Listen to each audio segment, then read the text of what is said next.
নমস্কার বন্ধুরা, আজ আমি আপনাদের নিরামিষ পটলের একটা সুস্বাদু সহজ রেসিপি করে দেখাবো, যেটা আপনারা নিরামিষের দিনে হোক আর যে কোনো দিনেই বানালে মাছ মাংস ফেলে কিন্তু এটা দিয়েই খাবে। আর নিরামিষের দিনে বানালে নিরামিষ অনেকে খেতে পছন্দ করে না, তারা কিন্তু এটা দিয়ে সমস্ত ভাত খেয়ে নিতে পারবে।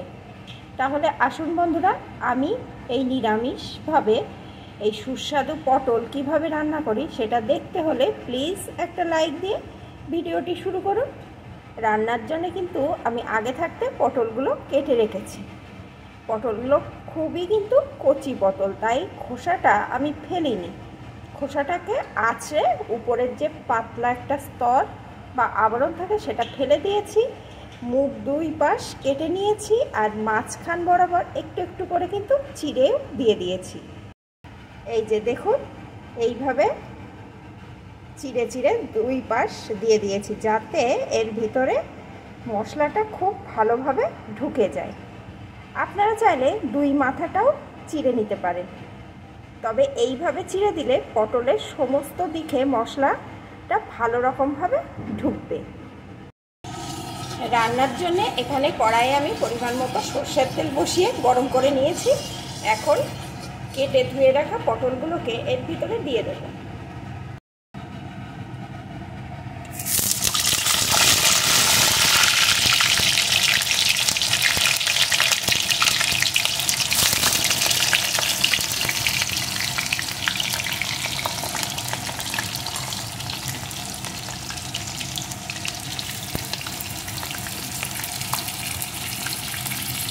সাথেই দিয়ে দেবো একটু লবণ।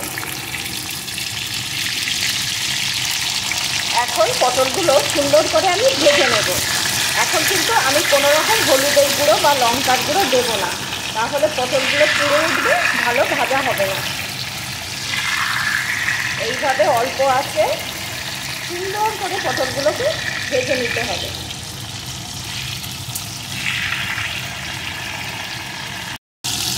পটলগুলো এখানে ভাজা হতে থাক। এই রান্নায় আমি কী কী মশলা নিচ্ছি সেইগুলো একবার দেখিয়ে দিচ্ছি।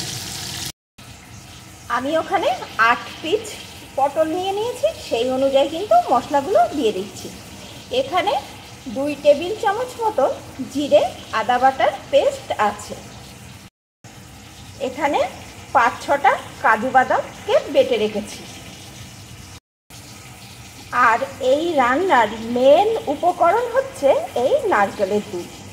আমি নারকেলের দুধ দিয়ে রান্নাটা করছি। আপনাদের যদি নারকেলের দুধ ঘরে না থাকে, গরুর দুধ জাল করে ঠান্ডা করে নিয়ে এই রান্নায় ব্যবহার করতে পারেন। তবে একটা কথা বলে রাখি বন্ধুরা, এই রান্না কিন্তু নারকেলের দুধেই টেস্টটা ভালো আসবে।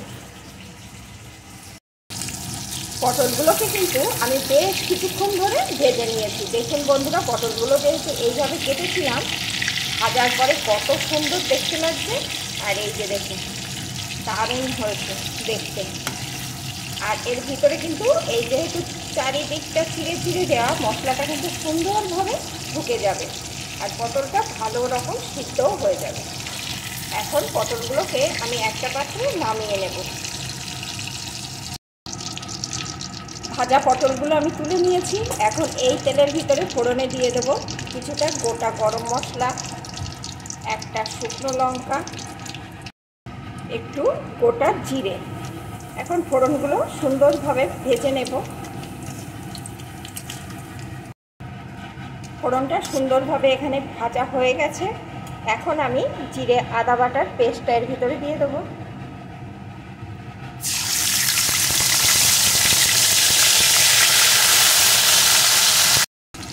সাথেই কাজু বাদাম বাটাটা দিয়ে দেবো।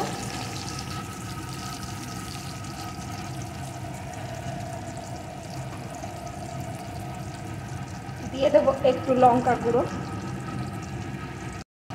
পরিমাণ মতো হলুদ গুঁড়ো, স্বাদ অনুযায়ী লবণ, একটু চিনি। এখন মশলাটাকে সুন্দর করে কষিয়ে নেব।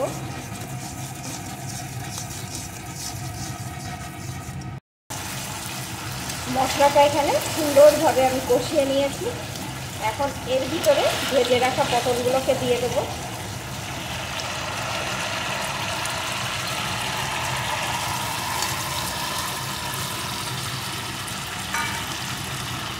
পটলগুলো মশলার সাথে আরেকটু কষিয়ে নেব।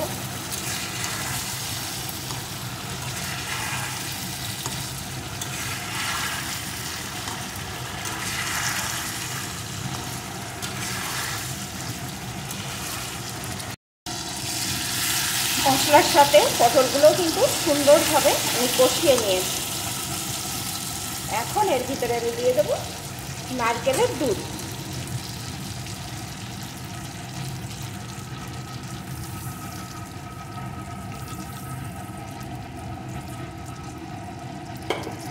সাথেই দিয়ে দেবো কয়েকটা চেরা কাঁচা লঙ্কা।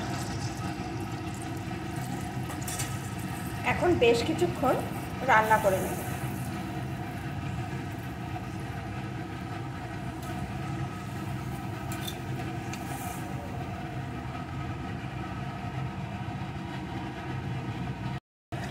বেশ কিছুক্ষণ আমি কিন্তু এটা রান্না করে নিলাম। এখন কিন্তু পটলগুলো দেখুন বন্ধুরা একদম পুরোপুরিভাবে রান্না হয়ে গেছে। আর গ্রেভিটা আমি এই রকম রাখবো, কারণ এটা নামানোর পরে যেহেতু কাজু বাদাম নারকেলের দুধ আছে তাই অনেকটা ঘন হয়ে যাবে। তাই আমি এখন এর উপর দিয়ে দেবো একটু গরম মশলার গুঁড়ো।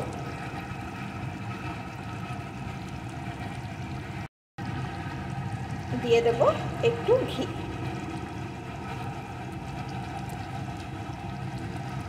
মিশিয়ে নেব।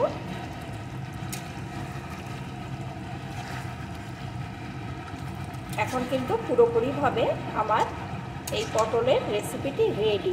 এটা কিন্তু আপনারা ভাত, রুটি, পোলাও, পরোটা, লুচি চার সাথে খান না কেন একদম অসাধারণ খেতে লাগবে। আপনারা যদি এরকম এক পিস পটল আর একটু গ্রেভি নেন দেখবেন আর কোনো পদের দরকার হচ্ছে না। বাচ্চা বড় কিন্তু সকলেই এই রান্নাটা খুব পছন্দ করবে। এখন কিন্তু এটা পুরোপুরিভাবে রেডি, আমি নামিয়ে নেব। বন্ধুরা, নিরামিষের দিনে কী রান্না করবেন ভাবছেন? বাড়িতে কটা পটল থাকলে এইভাবে রেসিপি তৈরি করে নিন, আর কোনো রান্নার দরকার পড়বে না। আমার রেসিপিটি আপনাদের কেমন লাগলো প্লিজ কমেন্ট করবেন। ভালো লাগলে লাইক করবেন, বন্ধুবান্ধবদের মধ্যে শেয়ার করবেন। আর যারা নতুন দেখছেন তারা প্লিজ বন্ধুরা সাবস্ক্রাইব করে আমার সাথে থাকবেন। আর যারা পুরনো বন্ধু এখনও আমার সাথে আছেন তাদেরকে অসংখ্য অসংখ্য ধন্যবাদ।